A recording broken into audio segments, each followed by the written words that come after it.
Gusto mong gumawa ng yema tapos wala kang kondensada? Ay, ayaw na problema ha.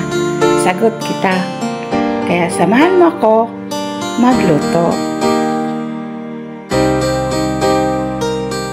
Sa mixing bowl, maglagay tayo ng 1 cup na powdered milk in 3/4 na white sugar.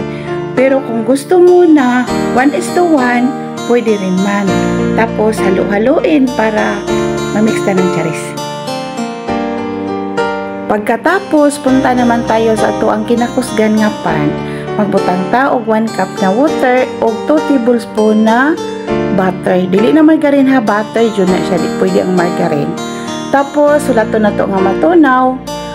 Bago na to ilunod ato ang powdered milk o white sugar. O kinsabay magtuo nga pwede ay himuon ang powdered milk o yema, di ba?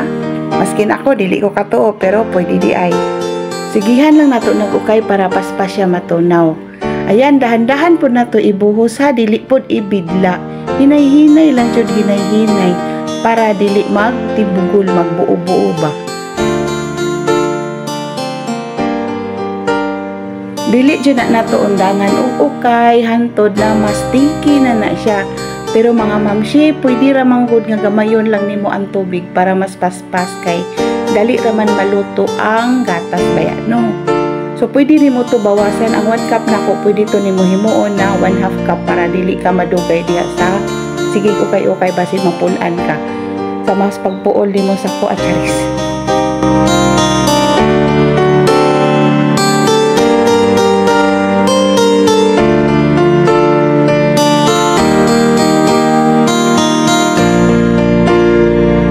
Ingon anak na gani siya, hapit na gid na.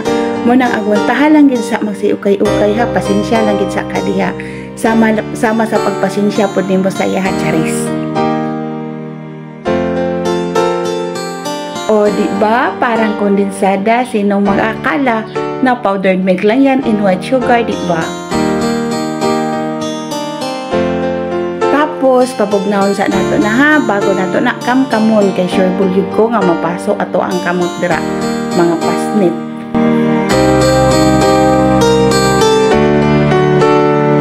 Basta makaya na ang kainit, pwede na hikapon o pwede na ka magbilog-bilog.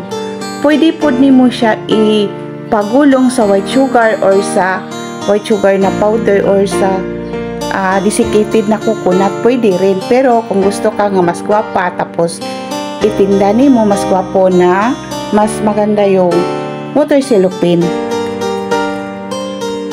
Ay, muntik ko nang nakalimutan kasi hindi nakuha sa video. Nilagyan ko pala yan ng cornstarch, konti lang.